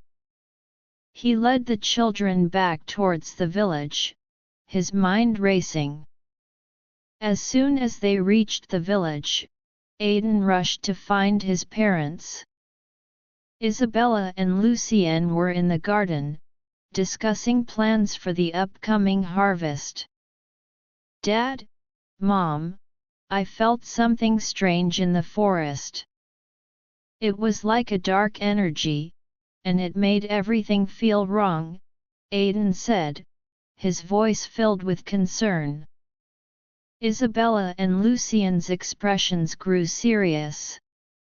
They had faced many threats before, and they knew that Aiden's instincts were usually right.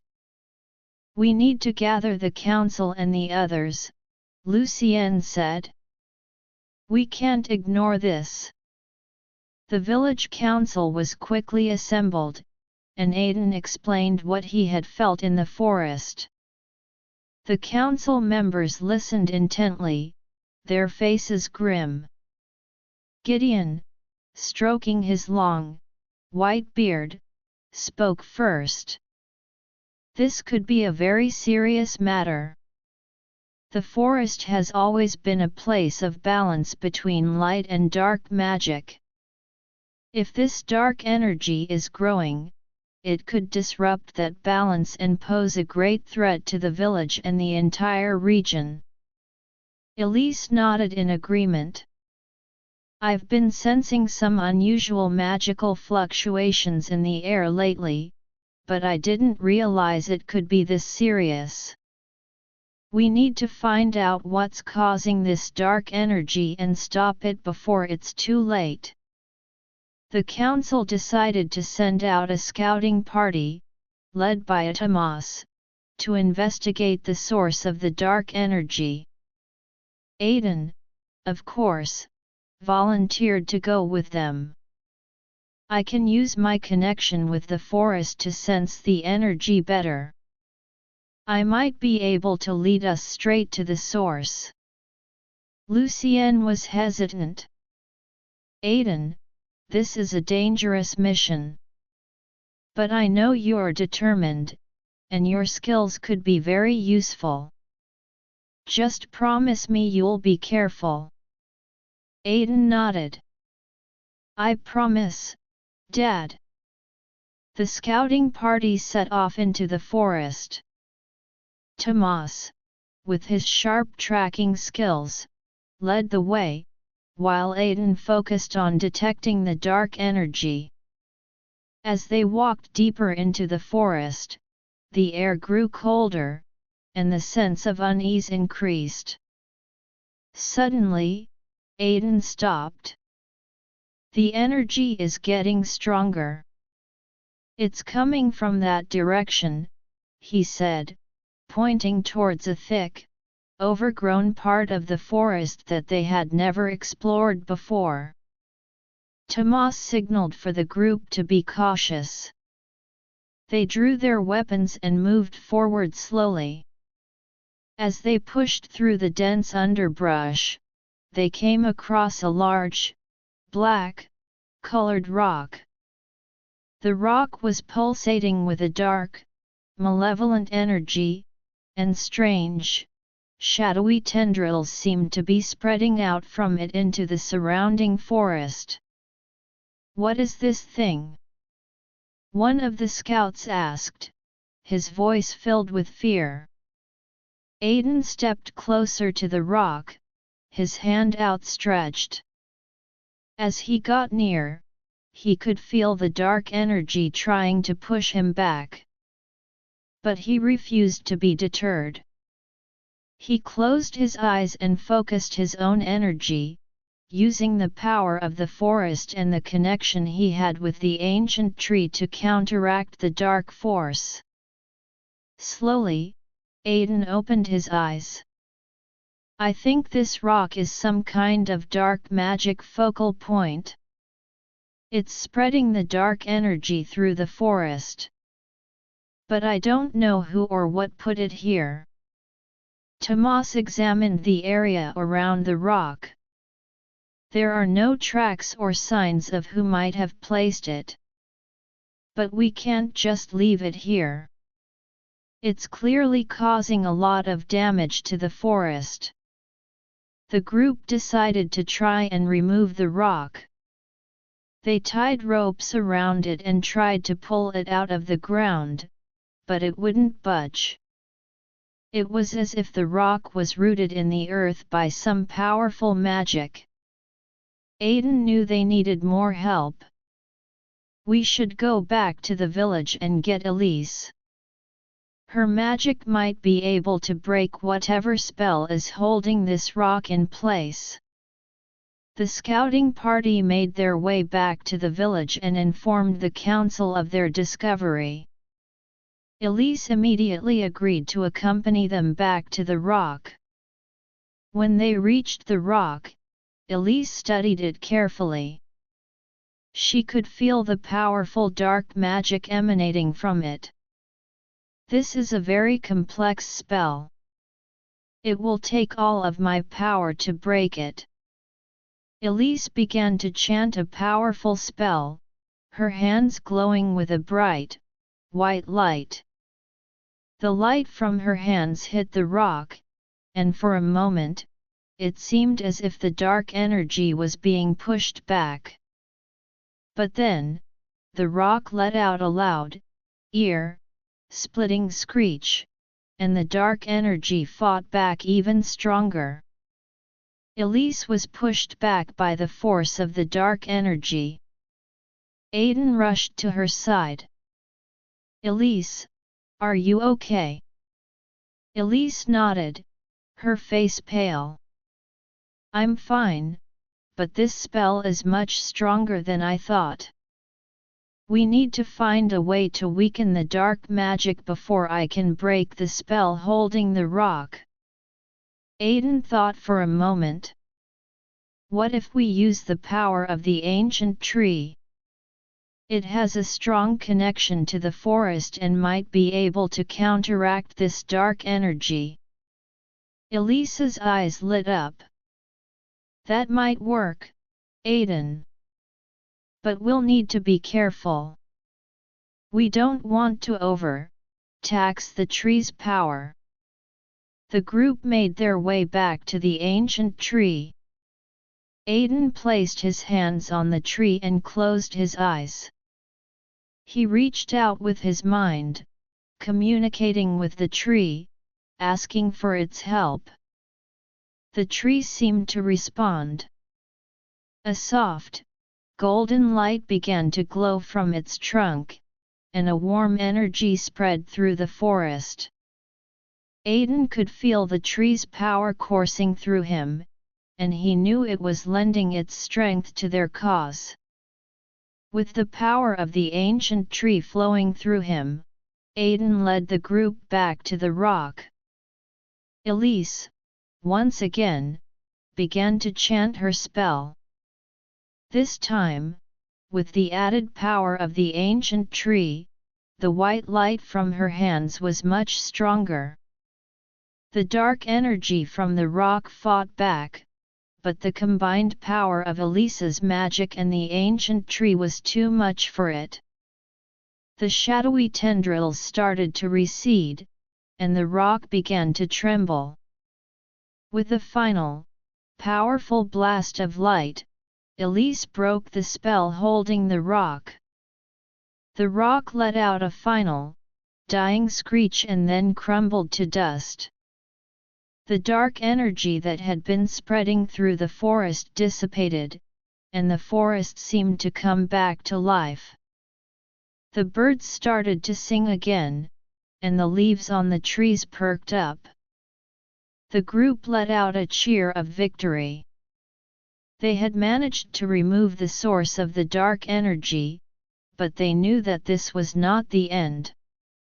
There was still the question of who had placed the rock there in the first place. Back in the village, the council held a meeting to discuss their next steps.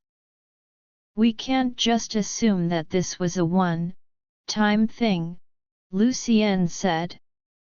"There's someone out there who is trying to cause trouble, and we need to find out who it is." Isabella nodded. "We should increase the patrols in the forest. And we need to keep an eye out for any more signs of dark magic." Aiden, filled with a new sense of determination, spoke up. "I'll help with the patrols. I'll also keep in touch with the spirit of the forest. Maybe it can give us some clues about who's behind this." The council agreed, and over the next few days, the village organized regular patrols in the forest. Aiden spent more time in the forest, communicating with the spirit of the forest and the ancient tree. One night, as Aiden was sitting by the ancient tree, the white-haired fox appeared again. It nuzzled Aiden's hand and then led him to a small, hidden path that he had never seen before. Aiden followed the fox, his curiosity piqued. The path led him to a small, dilapidated cottage deep in the forest. The cottage was surrounded by overgrown weeds, and a faint, dark aura seemed to surround it. Aiden knew he had to be careful. He crept up to the cottage and peeked through a broken window. Inside, he saw a figure hunched over a table, muttering to himself. The figure was wearing a long, black robe, and his face was hidden in the shadows. As Aiden watched, the figure picked up a small, black crystal and began to chant. Aiden could feel a surge of dark magic, and he knew that this was the person they had been looking for. He quickly backed away from the window and ran back to the village to gather the others. When Aiden arrived back at the village, he immediately informed his parents and the council. Lycan, along with a group of warriors and Elise, quickly assembled. They made their way back to the cottage, their weapons and magic at the ready. As they surrounded the cottage, Lycan called out, "Come out, whoever you are.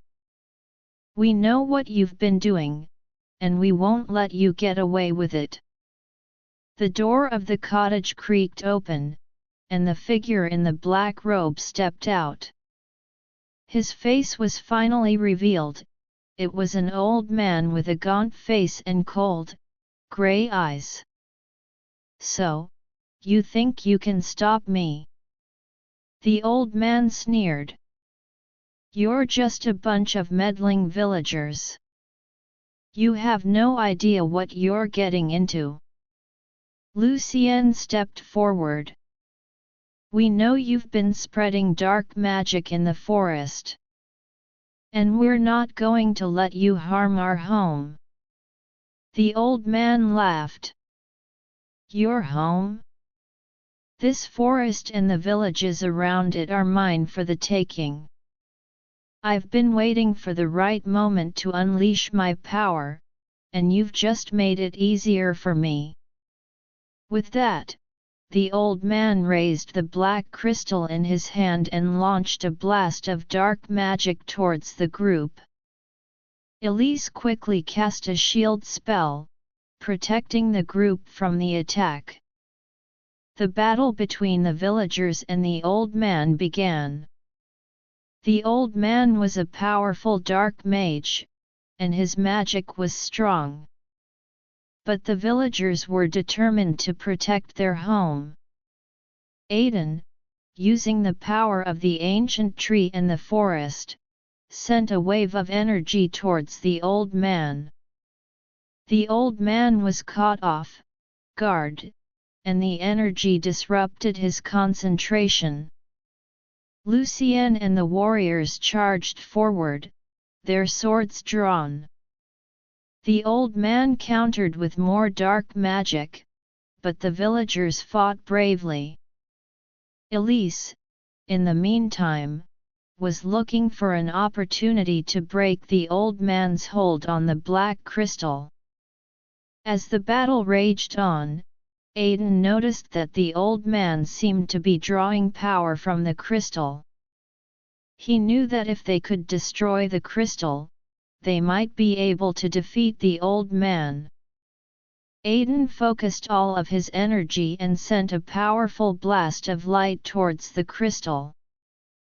The blast hit the crystal, and it shattered into 1,000 pieces. The old man let out a scream of rage and pain. Without the crystal, his power began to wane. Lycan took this opportunity to strike the old man with his sword. The old man fell to the ground, defeated. The villagers let out a cheer. They had once again overcome a great threat. But they knew that there might be more challenges in the future. As they made their way back to the village, Aiden looked at the forest around him. He knew that the forest would always be a place of mystery and danger, but as long as they were united and protected by the power of the ancient tree and the spirit of the forest, they could face anything. Back in the village, the council decided to hold a celebration to honor the bravery of the villagers, especially Aiden. There was a grand feast, and the story of their victory was told and retold.